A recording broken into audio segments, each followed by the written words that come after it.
Bismillahirrahmanirrahim. Assalamualaikum warahmatullahi wabarakatuh. Perkenalkan, nama saya Ria Hadi Prawira dengan NPM 100818319.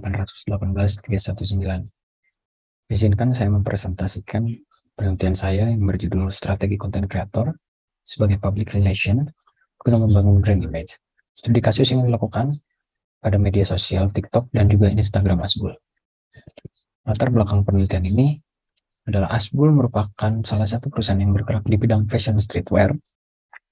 Dalam melakukan aktivitasnya, konten kreator Asbul menggunakan media sosial sebagai media mereka untuk menciptakan brand image mereka lewat konten yang banyak berisikan para public figure. Tujuan penelitian yang pertama untuk mengetahui pelaksanaan aktivitas publikasi promosi yang dilakukan oleh konten kreator Asbul. Lalu yang kedua, untuk mengetahui bagaimana proses tahapan konten yang dilakukan oleh konten kreator Asbul. Dan yang ketiga, untuk mengetahui alasan Asbul memilih platform tersebut untuk membangun brand image mereka. Berikut adalah kerangka pemikiran.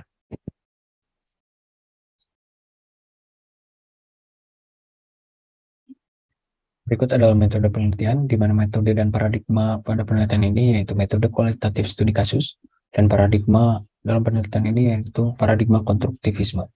Teknik pengumpulan data yang digunakan pada penelitian ini ada 3. Yang pertama, observasi partisipan. Yang kedua, wawancara mendalam. Dan yang ketiga, dokumentasi. Teknik analisis data yang dilakukan oleh peneliti dalam penelitian ini, yang pertama ada pengumpulan data, reduksi data, penyajian data, dan penarikan kesimpulan. Uji keabsahan pada penelitian ini ada 3. Yang pertama, triangulasi sumber, triangulasi teknik, dan juga triangulasi waktu. Subjek pada penelitian ini, yang pertama ada Sena Sinjani selaku owner dan content creator Asbul. Yang kedua ada Akmal selaku head marketing Asbul. Dan yang ketiga ada Rizky Kamal sebagai follower dan juga konsumen Asbul. Berikut adalah hasil publikasi atau aktivitas publikasi yang dilakukan oleh Asbul. Yang pertama adanya proses brainstorming, yang dimana proses ini diciptakan dari hasil rapat mingguan mereka, yang dimana pada proses brainstorming ini membahas atau merancang sebuah konten yang akan dibuat nantinya. Lalu ada referensi fashion streetwear, di mana referensi ini akan menjadi patokan atau gambaran untuk konten yang akan dibuat nantinya.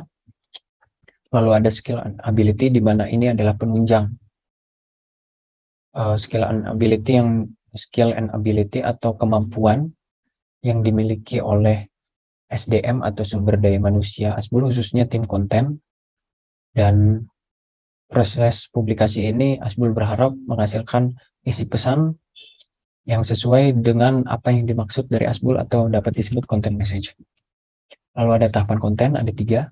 Yang pertama ada praproduksi, produksi, dan pasca produksi. Yang pertama ada praproduksi, di mana dalam tahap ini Asbul melakukan weekly meeting guna membahas, merancang, menyusun, dan merencanakan konten yang akan dibuat nantinya lewat weekly meeting atau rapat mingguan, rapat rutin mingguan yang dilakukan setiap minggunya untuk menghasilkan brainstorming tadi. Lalu ada proses atau selanjutnya tahap produksi, di mana dalam kegiatan produksi ini adanya kerjasama, yang mana itu dapat disebut teamwork, di mana kerjasama ini dilakukan oleh tim konten yang berisikan 4 orang pekerja konten guna membuat konten atau menggarap konten baik foto maupun video. Lalu ada konten completion, di mana dalam tahap ini masuk kepada tahap pasca produksi, di mana dalam tahap ini konten-konten mentah yang tadi digarap melalui proses editing.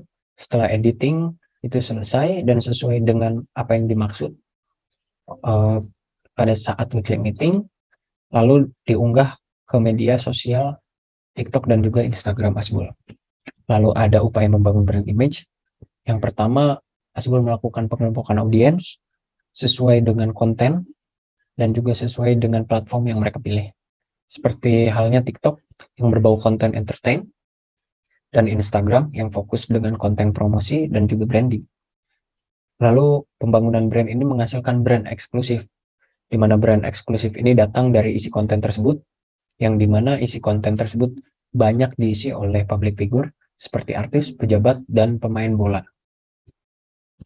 Kesimpulan pada penelitian ini, yang pertama publikasi, Seorang content creator Asbul dapat menjalankan tugasnya sebagai public relation dalam aktivitas publikasi, dari mulai merancang atau membuat brainstorm, menghasilkan brainstorm, lalu mendiskusikan terkait referensi yang mereka punya, lalu ditunjang oleh skill and ability daripada SDM yang mereka miliki, dan juga pesan yang mereka muat dalam kontennya.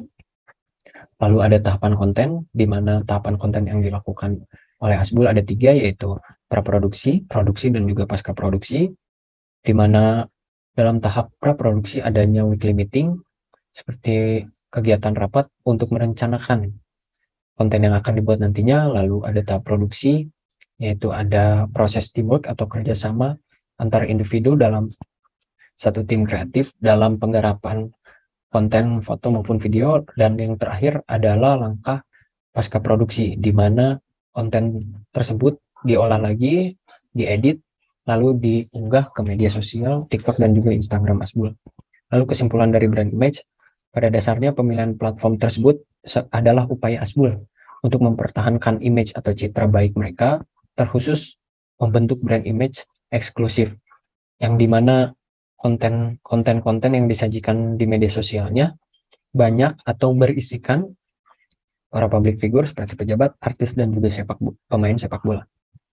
Berikut adalah saran dari peneliti. Yang pertama, pada aktivitas public relation, peneliti berharap konten kreator dapat banyak meningkatkan lagi dari hal tanggung jawab sosial atau responsibility sosial sebagai pembentukan citra dan hubungan baik dengan masyarakat sekitarnya. Lalu yang kedua, Asbul harus lebih bisa mengembangkan sayap lagi, memaksimalkan konten lewat sosial media atau platform yang lainnya. Dan yang ketiga, peneliti sangat berharap Asbul dapat menggali lebih dalam lagi mengenai ruang lingkup kerja public relation dalam aspek yang lainnya, tidak hanya aspek publikasinya saja. Dengan begitu, Asbul dapat meningkatkan brand image atau citra yang positif, yang baik, yang mereka miliki saat ini. Mungkin sekian presentasi penelitian yang saya presentasikan. Terima kasih. Assalamualaikum warahmatullahi wabarakatuh.